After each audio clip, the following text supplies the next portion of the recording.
আসসালামু আলাইকুম। কেমন আছেন আপনারা সবাই? আশা করছি সবাই সুস্থ আছেন, ভালো আছেন। আলহামদুলিল্লাহ আমি আমার পরিবারের সবাই ভালো আছি। এই তো বিকেল ৪টার মতো বাজে, এখনো গোসল করা হয়নি। বাচ্চাদেরকে ঘুম পাড়িয়ে গোসলে যাব, ওই সময় ফোন আসলো, আমার ২টা পার্সেল আসছে। পার্সেল দুটো এনে আনবক্সিং করেই ভীষণ মনটা ভালো হয়ে গেল। আসলে খুব শখের কিছু জিনিস।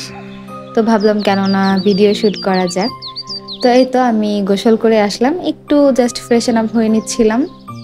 আজকাল বেশিরভাগ সময় উস্কো খুস্কো পাগলির মতো হয়েই থাকি, তবে আজকে যেহেতু একটা অর্গানাইজেশন ভিডিও করব ভেবেছি, তাই জাস্ট একটু গুছিয়ে নিচ্ছিলাম। না, সত্যি কথা বলতে বিকেলের সময়টাতে বাচ্চা কাচ্চা ঘুমিয়ে গেলে আমি নিজের জন্য একটু সময় দেই। গোসল করা, একটু হাত পায়ে ময়শ্চারাইজার লাগানো, মাথার চুলটা একটু আঁচড়ানো।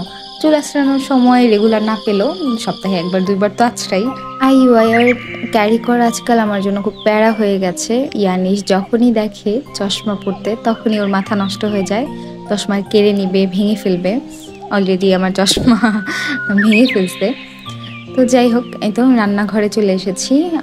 হয়তোবা বুঝতেই পেরেছেন আমি কি অর্গানাইজেশন করতে যাচ্ছি, যেহেতু এর আগে আমি বেশ কয়েকটা রিলস শেয়ার করে ফেলেছি।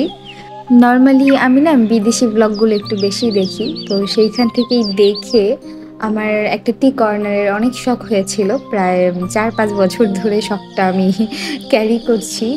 তো হয়ে উঠছিল না সব কিছু মিলিয়ে। একেতেই জয়েন্ট ফ্যামিলিতে ছিলাম, জায়গা ম্যানেজ করা, তারপর সব কিছু মানে হয়ে উঠছিল না আর কি।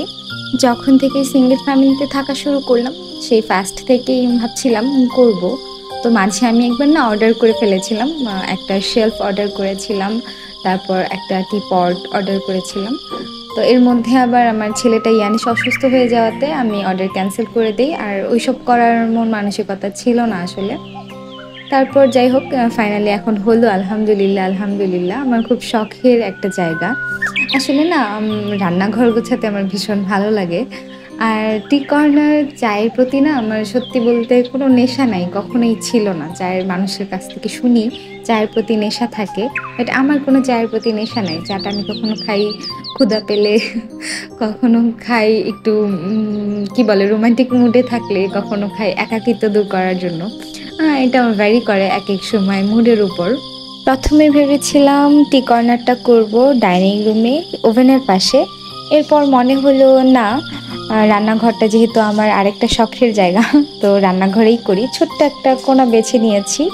জানি না কেমন লাগলো আপনাদের কাছে, জানাবেন কেমন হয়েছে আমার শখের টি কর্নার। সবাই ভালো থাকবেন, সুস্থ থাকবেন। আল্লাহ হাফিজ।